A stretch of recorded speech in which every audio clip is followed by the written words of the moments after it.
We have some drama going on in the NBA, and it really doesn't have to do with any player. But there is a lawsuit going on that we're going to dive into a little bit because it sounds very intriguing between the Knicks and Raptors. Now, we obviously know they don't like each other very much, but that not liking of each other might increase after this whole story, which we will get into a little bit later. We're going to talk some FIBA. Obviously, there's been an update on the James Harden 76ers situation, which resulted in fines, which we will talk about as well. But since it is a bit of a shorter episode today, and we kind of received a challenge, we are going to do Immaculate Grid. I haven't looked at it yet, but it sounds as if there is going to be a 76ers Knicks connection. Yeah, shout out to our guy. Yeah, shout out to our guy Andrew Morgan at Knicks Brew on Twitter, longtime listener of the show. Yeah, Knicks Sixers, and there it is, right on cue. Yeah. We got a Knicks Sixers category. He gets to get first crack at it. The Aussies get to wake up. I mean, I guess if it's on a new day, I don't know if they auto schedule it or something like that. But yeah, they get up in first crack. But he got one that was 0.4%. Was it 0.04 or 0.4? 0.4. Hold on, I can pull it up. I'm pretty sure it was 0.4%. And honestly, I don't feel like it doesn't matter either way. That's hella impressive. Like that's definitely a great answer. Well, and I just feel like in general, like, you know, after he sent that, he said 0.4%. Yeah. You know, after he sent that, I was kind of thinking and trying not to think about it too much, right? Because I knew we were going to do this, but like, I don't think that there's not many in my mind Sixers Knicks connections. No, there's not obvious ones at least. Yeah. Like I think I have an answer, but I do too. I do too. I'm also going to want to go with KJ McDaniels for the Rockets 76ers connection. You got it. No, that 100%. You got it when we get there. I was going to go through the whole, like, I was going to, you know, for our audio listeners, I was going to explain the grid first, but no, 100%. Your boy. I really, that of all the process guys, I'm glad he stuck with you. I don't know why he has, but I just, you know, 1%. There you go. So whoever for the Sixers Knicks connection has to be even less than that. Okay. So before we go any further, that was our middle square knocked out. We have our columns from left to right are the Clippers, the Sixers, and 5 assists a game per season. Yeah. And then our rows from top to bottom are the Knicks, the Rockets, and the Spurs. Justin, just for Sixers and Rockets, got KJ McDaniels. I mean, you can't do coaches. I was going to say for Sixers and Spurs, you could do Brett Brown, but that doesn't really count. This one's a harder one today. I'm just surveying right now. I got to be honest. I'm not going to lock in. It is my turn. I'm not going to touch Sixers Knicks. We can do that a little bit. Let me ask you this, because I don't actually know, and I know we're going to talk about him in the FIBA talk. Would Eric Gordon fit Rockets 5+ assists? Oh, I'm not confident enough to risk it. I think, I'm not either. But like, I'm not either. I mean, the obvious answer there. I mean, it's either Harden or Chris Paul. Yeah. Well, for I'm Rockets trying to go low percentage. For Rockets and Clippers, you could do Chris Paul too, but you also could do Lou Williams there. So I'm giving too many away right now. Let's do Lou Williams for the Rockets and Clippers. You don't think he's not going to be? Yeah, he's not any of the other ones. I mean, he could be a lot of places, honestly. Lou he could be in the Sixers columns. He's not in this case. He's not. Yeah, I think we're okay. I think percentage-wise, I do like it there because he was on the other side of that trade, and I feel like people forget. Williams. I mean, he was only on the Rockets for what? It was half a season, I think. 2%. Wow. Yeah, I feel good about that because I don't feel good about Chris Paul at 5+ assists per game. Obviously, I think that one might be a little popular for Houston. You want to go Chris Paul just to keep it safe? I do, because I want to try to get 9. Like at the end of the day, I want to get as rare as possible, but the goal is to get 9. 19. So 19% for Chris Paul. So we've cleared the Rockets line of players in this grid. Yeah, that was money in the bank. I mean, the 5 assists per game, I don't think is super. Well, I guess I'm now that I'm thinking here a little bit, I got to think a little more about the Knicks. The Spurs, the obvious one to me is Tony Parker. I was going to say Tony Parker and probably Kawhi. I don't feel enough to bet on Yeah. it. Like, No, that's I the don't. thing. I'm just Tony trying to think Parker, of I do other know play the options. point for sure, and he did it long enough. Ginobili, you think he would have been on there 100%. too? Because 71%, but Ginobili's coming off the bench for a lot of it, though. 5 assists is a lot. yeah. It I'll doesn't come. feel like it is as much now. Like, I feel like more players are getting it now, but also scoring's up and Yeah, everything. offense is definitely up as a whole. Mm. Okay, so let's see. I know in Knicks Clippers, again, we're going to avoid Sixers and Knicks for a little bit. Sixers and Spurs, I think I have too. I got to mental double check it here real quick. Sixers and Spurs. I'm Holy kind of hogging the moly. ball. Do you want one? Like, I've just rattled one off. Do you have one you're 100% on? I feel like I go to him every time, but every time it's not him. Rudy Gay. Uh-huh. He played for the Spurs, but I don't think he played for the Clippers, did he? I don't think he did either. No, he definitely didn't play for the No, Clippers. He did okay. 100% play for the Spurs. I am confirmed about that. Yeah. I'm going to knock this one out of the way. The top Do it. left, the Clippers and Knicks, do Marcus Morris. Oh, good. Morris. Marcus, not Markeith, Marcus, right? yes. Marcus, yes. Big difference. 8%. Okay. I have a Sixers Knicks, but I know we're saving that one for last. So No, we don't have to say that for last. Who do you got? Because I got to be honest, I got to think about the other two. Didn't and hear me out here. Didn't Nerlens Noel make it up to the Knicks? Nerlens Noel did make it up to the Knicks. That's a good guess. I like it. I don't know percentage wise though. No, you know what? Because my other guess was going to be Amir Johnson, but I think Amir Johnson was on the Spurs, so I kind of want to save that for the bottom to preserve the Immaculate. Okay. I know you're right about Nerlens. Like, you were, I know he was 100% on the Knicks. But I think low key Jahlil Okafor might have been there too, but I'm not willing to bet on it. Oh man, yeah. Wait. Oh. Okafor would be way rarer, but I think Nerlens is going to be rare too. Genuinely, he wasn't on the Knicks that long. Should we go Nerlens Noel? I want to preserve the grid. That's the thing. Like, that to me reigns supreme. I'm okay with Andrew beating us in one if we nine this grid. Okay. Nerlens Noel it is. 40%. 40. Oh my God. 40.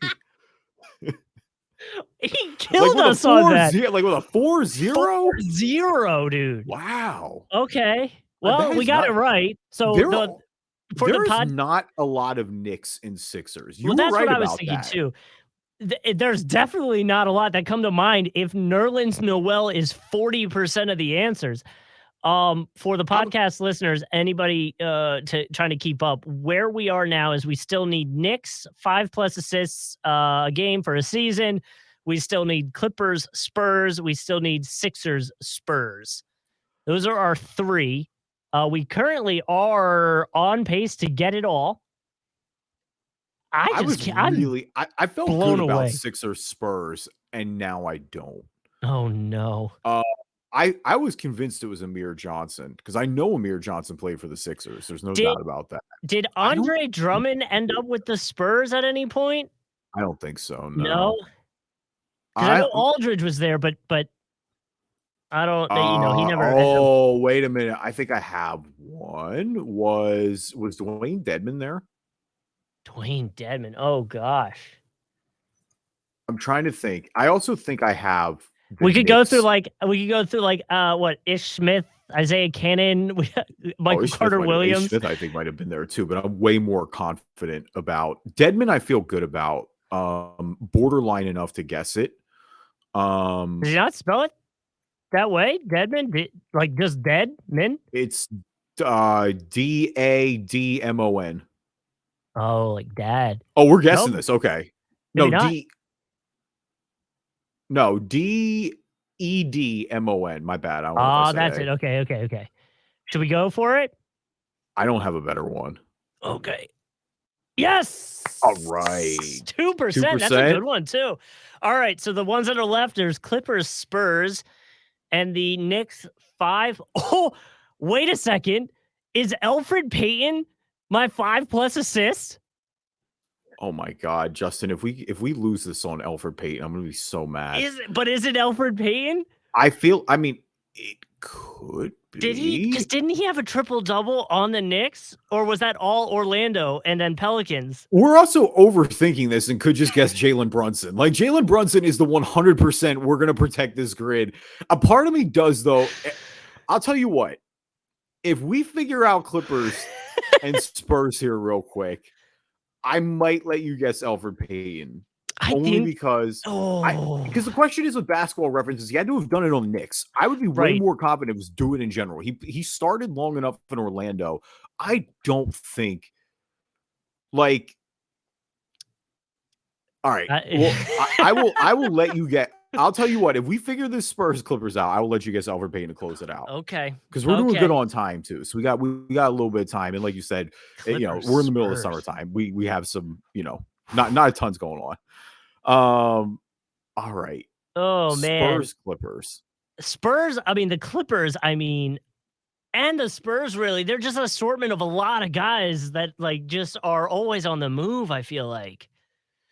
But I don't feel like they're ever on the move in between each other. Well, I'm trying to think who the Clippers like had a Shamet, lot. Shamet has somehow never been on the Spurs, I don't think. And that was an initial guess for me, too, because Landry Shamet is one of those guys who's been on an insane amount of teams. I feel like it's going to be a point guard.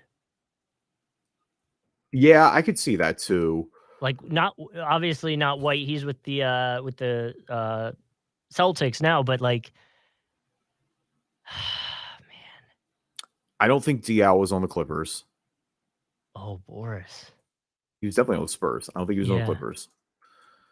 They could do a grid that's like the corner is just like at one point was thought they would start a coffee franchise and like Jimmy Butler and Boris Diaw. Oh, Jimmy Butler, I guess did technically. Yeah, I know, he sells the big face coffee stuff. Yeah. I don't feel good about Nick Batum.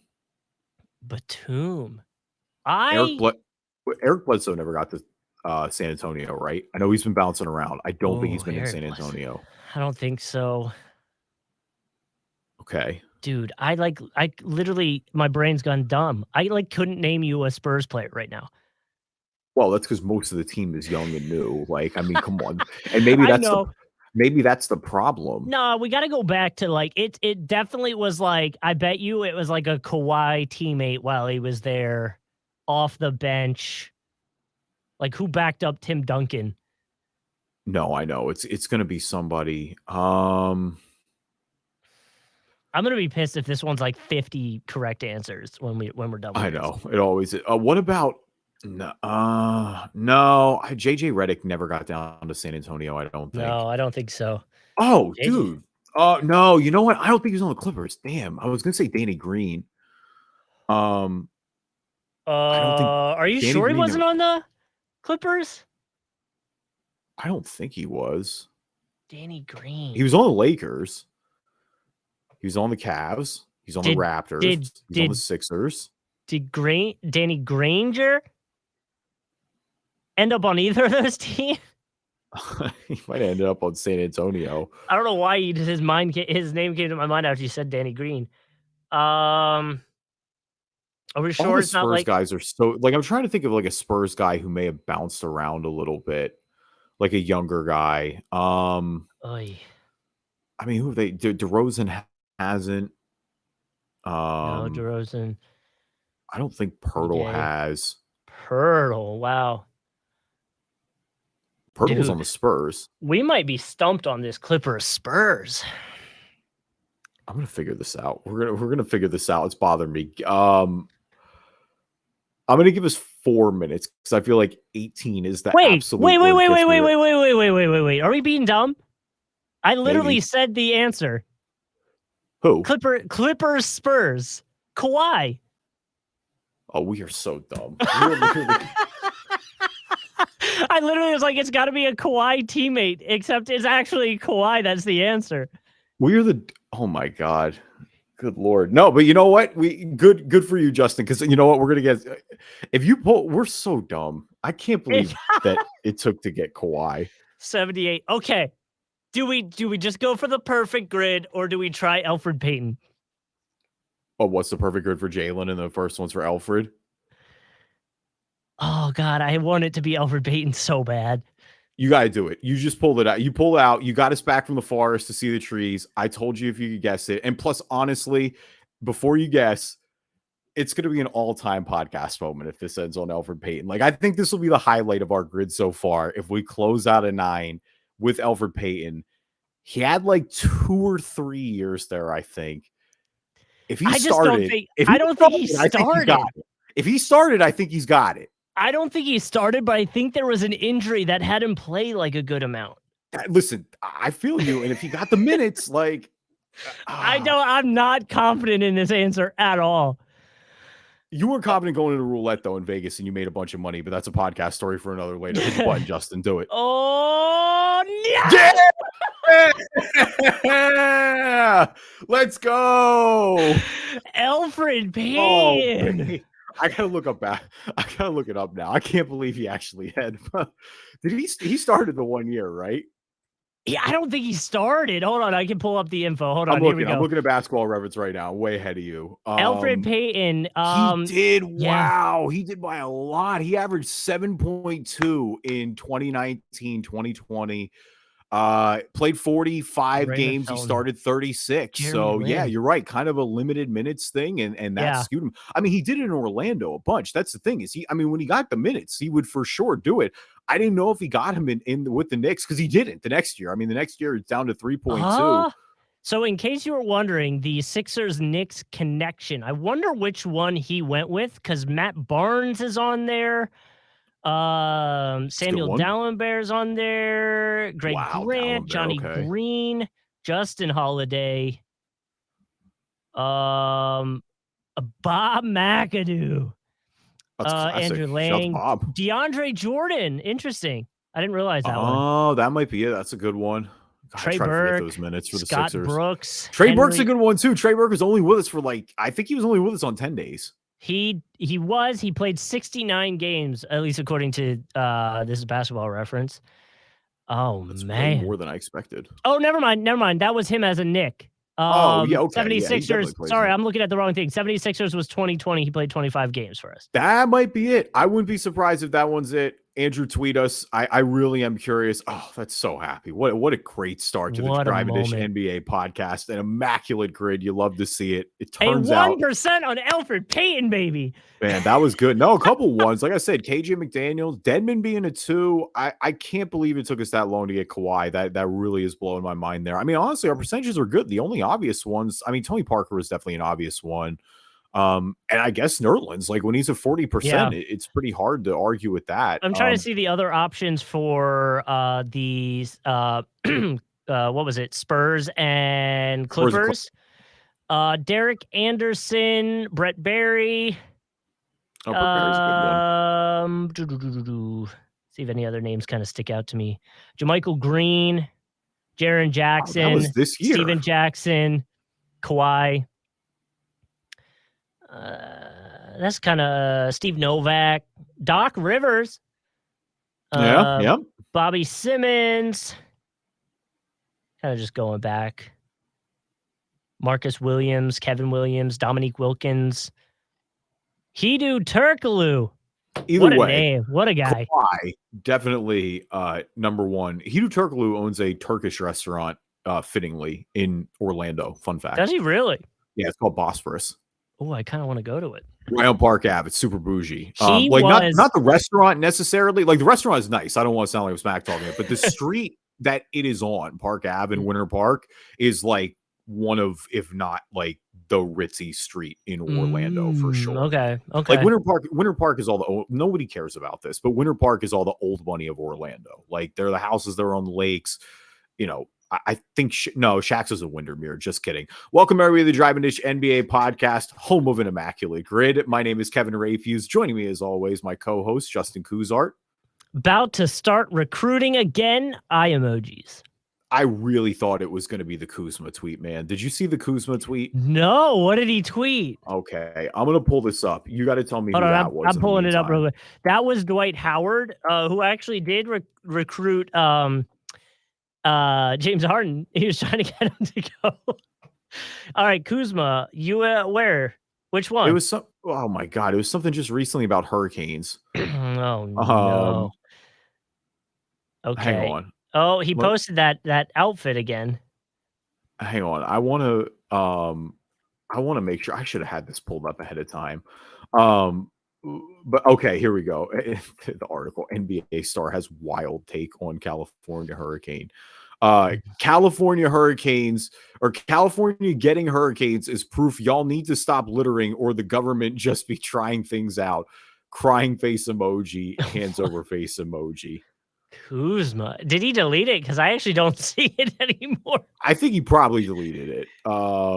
He had initially tweeted it yesterday on Oh, yeah, August he must have 22nd. deleted unless I scrolled past it without realizing, but, Yeah, that tweet has y been deleted, so I guess, that one didn't go over too well. Might have left that, one in the drafts, Coos, but, if you have a review for us, don't leave it in the drafts, leave it on iTunes, good or bad, or read on the podcast. If you're not an Apple user, anywhere you can find podcasts, you can find us. And you can find us on YouTube. We do a video version of the podcast. Obviously, that's where you can watch the Immaculate Grid stuff. You can just search Drive and Dish NBA, and you can find us there. Looking for subscriber number 63. If you would like to be that subscriber, hit us up. And obviously, when you subscribe, you'll know when the new episodes are coming out because we schedule post those. Now, word from our sponsors. So there is some weird legal stuff going on between the Knicks and Toronto Raptors about illegally procured and then disclosed proprietary information, which is the most like legal jargon you're going to hear from me this whole episode because that is your job, Kevin. Yeah, I was gonna say, wait a minute. I was like, how did I let you do this? I mean, I'm not even a lawyer, so that's the thing is like, I am not gonna remotely pretend to have the full legal. Like, I am just a measly 2L student still. But no, yeah. So this is gonna be. I mean, it does have the fallout. The long story short is a employee of the Knicks went to Toronto, and the lawsuit alleges that among the material that was taken to Toronto included play frequency reports, a prep book for 22 and 23, some video scouting. Again, this is an employee going from job to a job. There was no firing or any bad will or anything like that. But yeah, I mean, it's an interesting lawsuit because obviously, if the Knicks win this lawsuit, it's going to rapidly change the way that information changes when NBA, personnel goes over. I mean, look, that happens in the league all the time. Like many NBA employees from scouts to GMs and everybody else. I mean, we talk about the coaching carousel, like that's all across the league that happens. Obviously, this is the first time that, and maybe this one sticks a little more because it's so specific, because, it's the frequency of the plays because it's a specific prep book. I think that one may be a little different, but in terms of the video scouting, it's a little tough because it's all public information. Like all the game tape and broadcasting is out there. So, it's the question of, did they reverse engineer it or did they just straight up steal it? And because I mean, I do know this much, I do know, and I am taking intellectual property this semester, so maybe that helps out. When you have a trade secret, if it gets out, obviously it's out there in the public, but you can't just steal something when you like leave the situation. Like when you leave a job, and a lot of times there are agreements in place.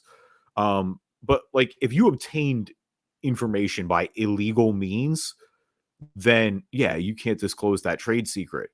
But if it just becomes public, you're out of luck. And that kind of happens with employees sometimes. Engineers from different companies get hired to work at different places. This is in every industry. It's not just the NBA. So I don't know. It's all going to come down to, I haven't read the full complaint yet. So I'm not going to pretend to have like a full nuanced opinion on how this will go in court. And again, I'm not a lawyer yet. Right. I'm not either, but he's completely wrong. No, I'm just saying, like it's one of those things. So the part that I was looking at, I took two spots out of it, right? They claim the Knicks are alleging that the Raptors conspired to use Azotam's position as a current Knicks insider to funnel the information to the Raptors to help them organize, plan, and structure the new coaching or video staff operations. So I guess like how they want to go about their operations of this stuff. It seems like that's what this was being fed to them. And then they said in July of 2023, so really not that long ago, Azotam informed the Knicks that the Raptors had offered him a position and that he planned to take it that following year, the Knicks then alleged that around that same time is when the information started getting forwarded from his Knicks email account to his personal Gmail, which he then shared with the Raptors, and the 10 John Does that were apparently named with it, and the Raptors head coach, and all that stuff. So, like, it seems as if the Knicks feel like they have a more than enough evidence to kind of pin it to them. And I just, obviously in the radio industry, if you're leaving to go to another show, not necessarily even in the market, they'll fire you on the spot. Pretty much most of the times.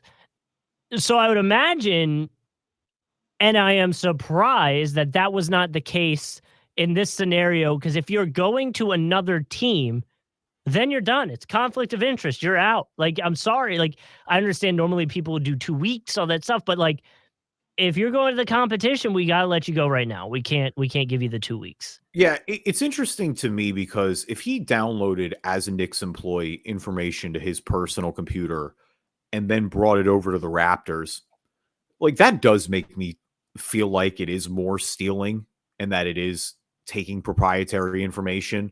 Like if you give someone a bunch of timestamps on video scouting, that information's out there. But if you're giving somebody a playbook, like, look, I know you can kind of figure out what the plays are too by learning all this information. But if you're getting step by step what it is, or the calls or all that. Yeah, if you downloaded 2,000 files from your employer and then took it with you to the new job, like the Raptors found out about, I think once the Raptors found out about the information, like, look, it's out there. If you got access to it and this information leaked, like, look, you're going to use it. I think all is fair in love and war. I think the Knicks would do the same thing.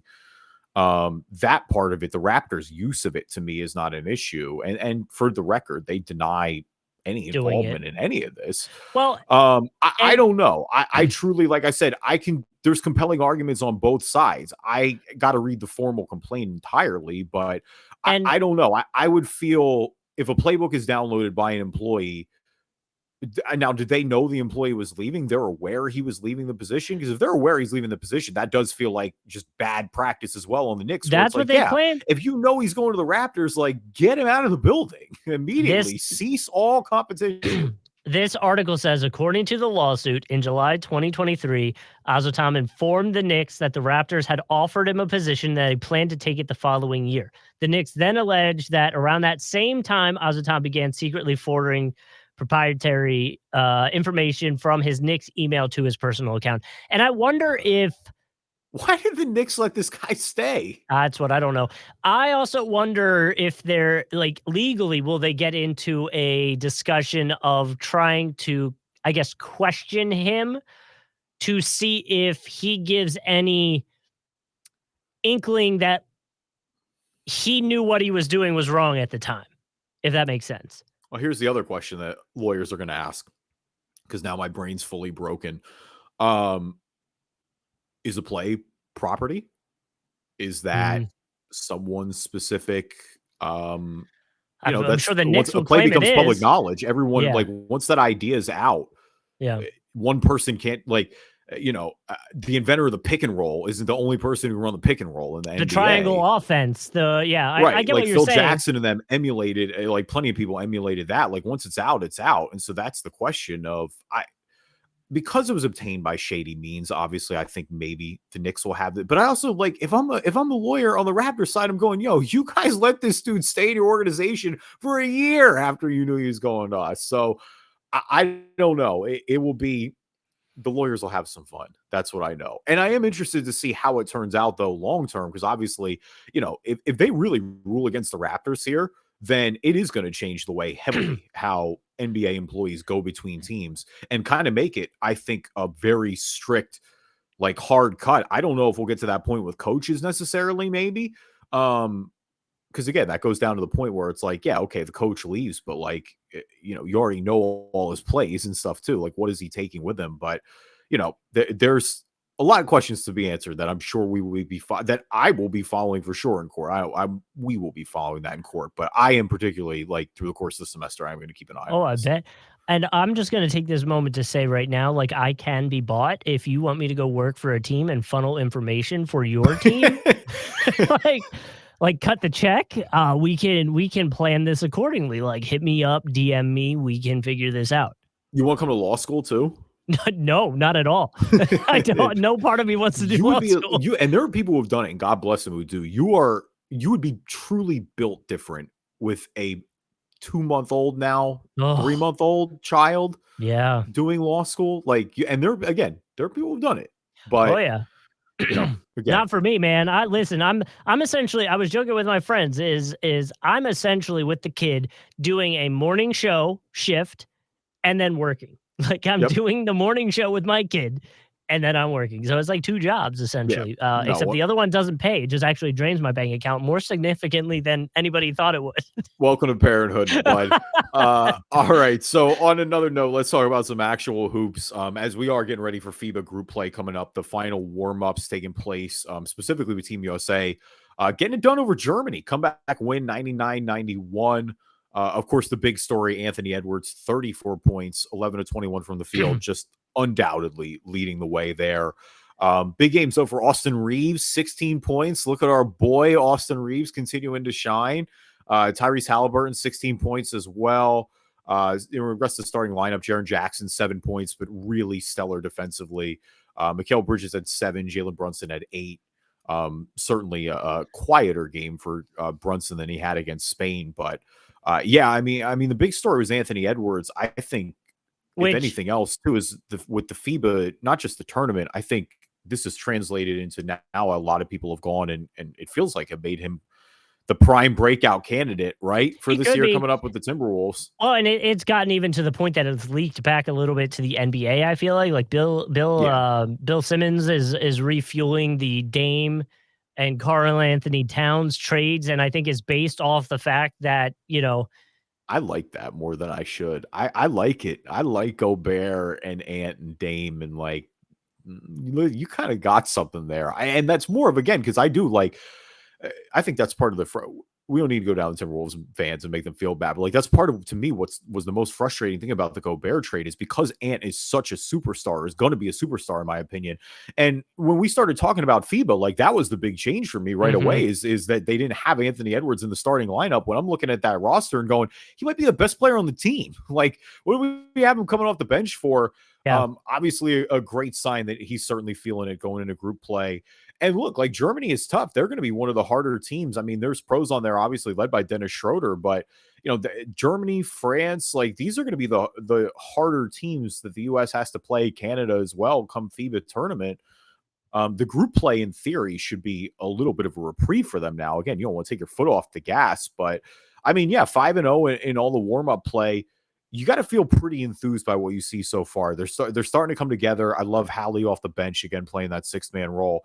Jaren Jackson too. I think really, I mentioned a second ago, defensively, his continued prowess has come here as well. But I really think he's kind of taken on that role of being the anchor on this team, and it hasn't run from it. Like he really has just held that down, and it's showing. Like it shows in his on-off numbers in this tournament so far. Yeah, and that's the other stuff, what was I gonna say? That's the part that's exciting is those breakout stars, those breakout moments. One of the things we were going to bring up too was Eric Gordon and the Bahamas having a field day. They beat Argentina. They went to Argentina and won, and Eric Gordon went off. I don't know if you watched the highlights, but just Yeah, was draining threes. He had a game high 27 points in that game specifically. Obviously, this gives them a chance to make it into the qualifying tournament, which is really excited for them because it'd yeah. be their first time. Yeah, first time ever potentially in the Olympics for the Bahamas. Obviously, big shout to DeAndre Ayton too. I mean, he's Mhm. probably the most famous Bahamian basketball player at this point. Um, Eric Gordon, because I don't want to rain on Bahamas parade. So let me start Oh. this by saying I am extremely excited for the Bahamas, and I'm glad they're there. How did Eric Gordon play for Team USA and then play for Bahamas? Like that was a little fishy for me. Like, he suited up for Team USA before. And now, if there was some political persecution or something like that, and you got ran out of your country and you were a refugee, then I think, yeah, it's a different story. Maybe it's a little bit symbolic. Eric Gordon is chilling. Like, what is he? He's hanging out. And so, like, look, I get it. He's got the family thing there. And I know this happens a little bit. Nocioni in particular was really complaining about this hard. And I can't believe Nocioni is still playing for Argentina. That's absolutely incredible.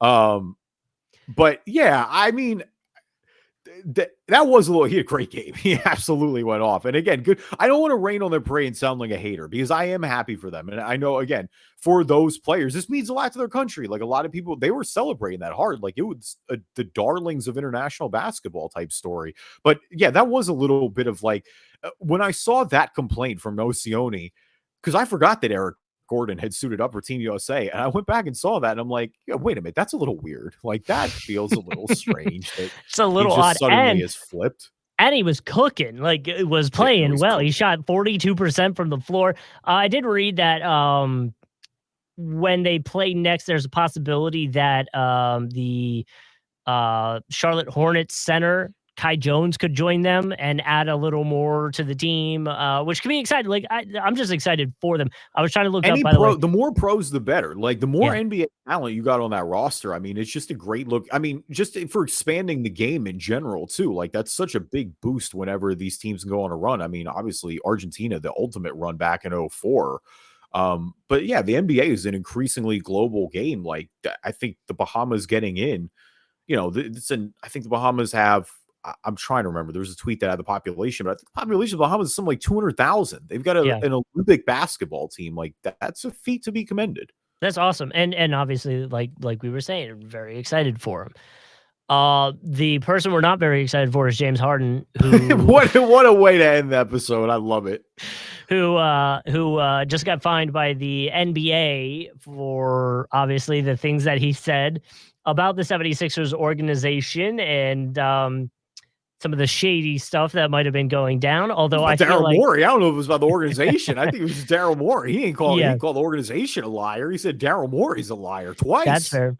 Well, and I think, you know, we were talking about this with some buddies the other day, and they were asking me about it, and I was like, I feel like what James Harden told the NBA he meant was not actually what he meant. Like, I took it as there was a handshake agreement. We talked about this on the last episode. I took it as there was a handshake agreement. And obviously that didn't come to fruition with the money. And so now Harden's pissed. And Harden's claiming it was because they didn't quickly trade him, which is like, sure. No, and that's a great walk back. Like, that is a great walk back to Everybody say that he's a liar because he didn't agree to quickly trade me. Because you're right. And that was kind of the point, is when Harden was doing this, it's like, look, you want to go scorched earth. I get it. But I'm like, buddy, you're implicating yourself in the conspiracy. You're gonna get hurt too. It's like, listen, if you want to burn the house down, don't light it on fire while you're still inside of it. Like, and that doesn't exactly make sense. And you know it was going to be bad if taking the $100,000 fine is the better option of the two. Obviously. I mean, so look, the Sixers stance is that they're still not going to trade him. Great. Clearly, he's going to make it uncomfortable. Yeah. I don't know what to expect at this point. I don't know what team is going to bite. And I guess this sounds like the Timberwolves might be open to a trade for Karl Anthony Towns. That's a big difference between. Oh my, could you imagine Towns and Embiid? That'd be chaos. Oh, I don't know if it would work. They wouldn't do a Harden. They wouldn't do a Harden cat trade. No, that'd be insane. The Timberwolves would be insane to do that, just because Dame is way better than Harden. That's what I mean. If Dame's the other option, you're not doing that. They might not do it in general, but if I'm moving Karl Anthony Towns, and I do think there's a day where that may happen. That is the one thing with the Timberwolves where it's like, that's how you refresh the arsenal and get your role players and get your depth and stuff like that. Yeah, it's got to be for a megastar or a ton of picks. Like, there's one or the other here. It's not. Well, they already got 5. James Harden. They already gave 5 for Rudy Gobert, so it's got to be more than 5, I guess. I saw Ant and Walker Kessler running a break, and I got so mad for Minnesota fans. It's like, I just got so mad. Like, all you had to do was stay the course. It was working. You'd have been naturally better. Thank you, everybody, for listening to this episode of Driving Dish NBA podcast. We appreciate you guys as always. Leave us a review on iTunes, good or bad. Again, we'll read them on the show. If you're not an Apple user, Google Play Store, Spreaker, Spotify, TuneIn, Amazon Music, anywhere you find a podcast, you can find us. And we are on YouTube. You can find us. Just search Driving Dish NBA on YouTube. Hit that subscribe button. That way you know when other episodes are coming out.